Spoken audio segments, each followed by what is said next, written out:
Inilah orang-orang yang datang kepada Daud di Siklag, selama ia harus menyingkir karena Saul bin Kish. Mereka pun termasuk pahlawan-pahlawan yang membantu dia dalam peperangan. Mereka bersenjatakan panah dan sanggup melontarkan batu dan menembakkan anak-anak panah dari busur dengan tangan kanan atau tangan kiri. Mereka itu dari saudara-saudara sesuku Saul dari orang Benyamin. Abiezer kepala, dan Yoas, anak-anak Sema'a, orang Gibea. Yeziel dan Pelet, anak-anak Azmawet. Beraka dan Yehu, orang Anatot. Yismaya orang Gibeon, seorang pahlawan di antara ke-30 orang itu, yang mengepalai 30 orang. Yeremia, Yehaziel, Yohanan dan Yozabat, orang Gedera. Eluzai, Yerimot, Bealia, Semaria dan Sefaca, orang Harufi. Elkana, Yisia, Azareel, Yoezer dan Yasobam, orang-orang Korah. Yoela, Zebaja, anak-anak Yeroham dari Gedor. Juga dari orang Gad, ada yang memisahkan diri dan pergi kepada Daud ke kubu di padang gurun, yakni pahlawan-pahlawan yang gagah perkasa, orang-orang yang sanggup berperang, yang pandai menggunakan perisai dan tombak, dan rupa mereka seperti singa dan cepatnya seperti kijang di atas pegunungan. Ezer kepala, Obaja orang kedua, Eliab orang ketiga, Mismana orang keempat, Yeremia orang kelima, Atai orang keenam, Eliel orang ketujuh, Yohanan orang kedelapan, Elzabat orang kesembilan, Yeremia orang kesepuluh, Makbanai orang ke-11. Mereka itulah dari Bani Gad, kepala-kepala pasukan. Satu orang yang paling kecil sanggup melawan 100 orang, dan yang paling besar sanggup melawan 1000 orang. Mereka itulah yang menyeberangi sungai Yordan di bulan pertama.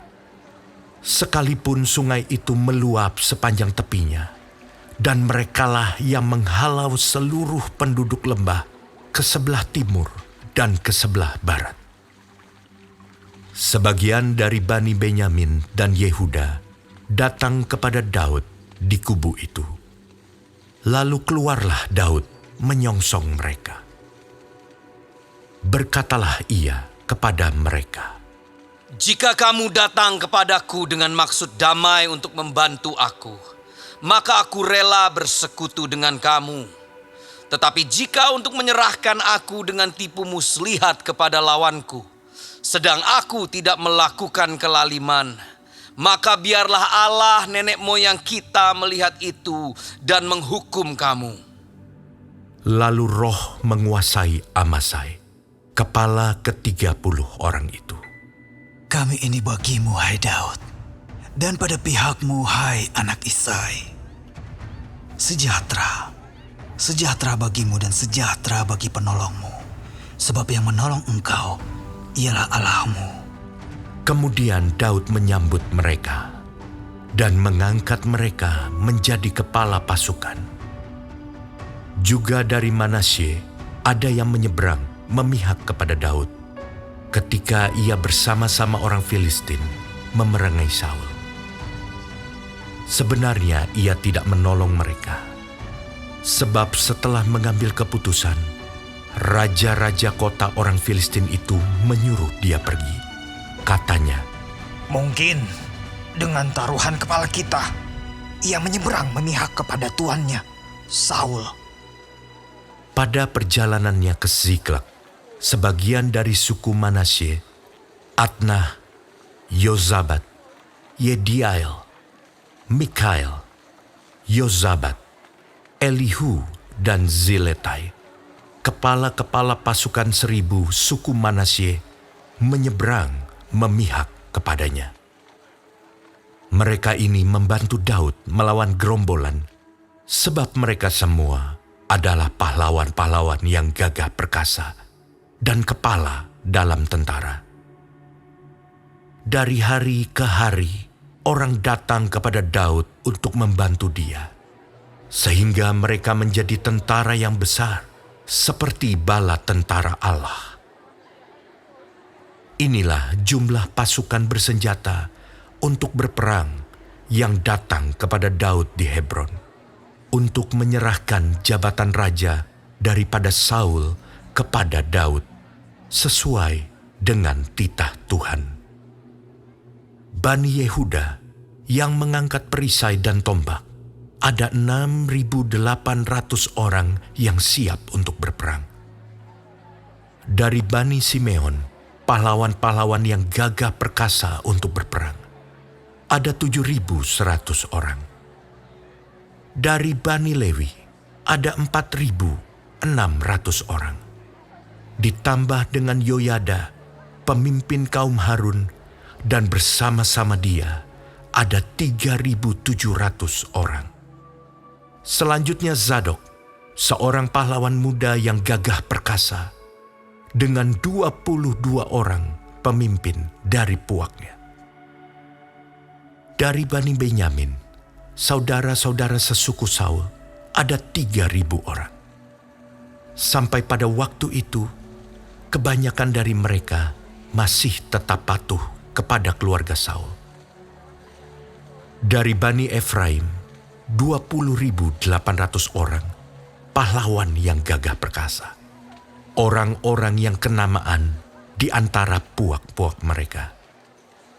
Dari suku Manasye, suku yang setengah itu, ada 18.000 orang yang ditunjuk dengan disebut namanya untuk pergi mengangkat Daud menjadi raja. Dari Bani Isakar, orang-orang yang mempunyai pengertian tentang saat-saat yang baik, sehingga mereka mengetahui apa yang harus diperbuat orang Israel.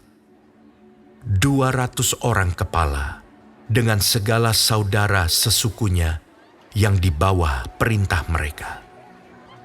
Dari Zebulon, orang-orang yang sanggup berperang, yang pandai berperang dengan berbagai-bagai senjata, 50.000 orang yang siap memberi bantuan dengan tidak bercabang hati. Dari Naftali, 1.000 orang pemimpin, dan bersama-sama mereka 37.000 orang yang membawa perisai dan tombak. Dari orang Dan, orang-orang yang siap untuk berperang, 28.600 orang. Dari Asyer, orang-orang yang sanggup dan pandai untuk berperang, 40.000 orang. Dari seberang sungai Yordan, yakni dari orang Ruben, orang Gad, dan setengah suku Manasye yang lain, orang-orang yang membawa berbagai-bagai senjata perang, 120.000 orang. Sekaliannya itu, prajurit-prajurit, orang-orang dalam barisan tempur, datang ke Hebron dengan tulus hati untuk mengangkat Daud menjadi raja atas seluruh Israel. Memang juga seluruh orang Israel yang lain dengan bulat hati hendak mengangkat Daud menjadi raja. Mereka tinggal di sana bersama-sama Daud 3 hari lamanya, makan dan minum, sebab saudara-saudara mereka menyajikan makanan bagi mereka. Juga orang-orang yang tinggal dekat mereka, bahkan dari Isakar, Zebulon, dan Naftali, membawa makanan dengan memakai keledai, unta, bagal, dan lembu, yakni bahan makanan tepung, kue ara, dan kue kismis, anggur dan minyak, lembu sapi dan kambing domba, dalam jumlah besar, sebab ada sukacita di Israel.